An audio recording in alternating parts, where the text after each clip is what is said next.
చెవిదిద్దులు కొనివ్వడం లేదంటూ భర్తకు భార్య నిప్పంటించిన ఘటన ఖమ్మంలో చోటు చేసుకుంది. ఘోరం, దారుణం. భర్తల పరిస్థితి తలుచుకుంటే బాధ అనిపిస్తున్నది. అయోమయంగా ఉన్నది సమాజం.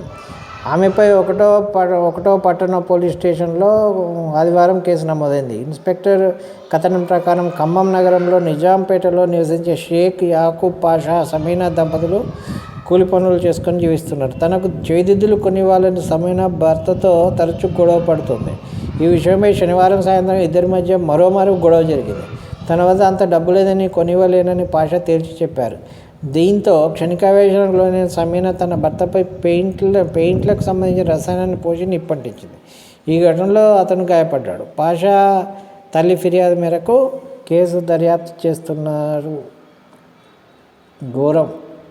ఘోరమైన పరిస్థితులు ఉన్నాయి.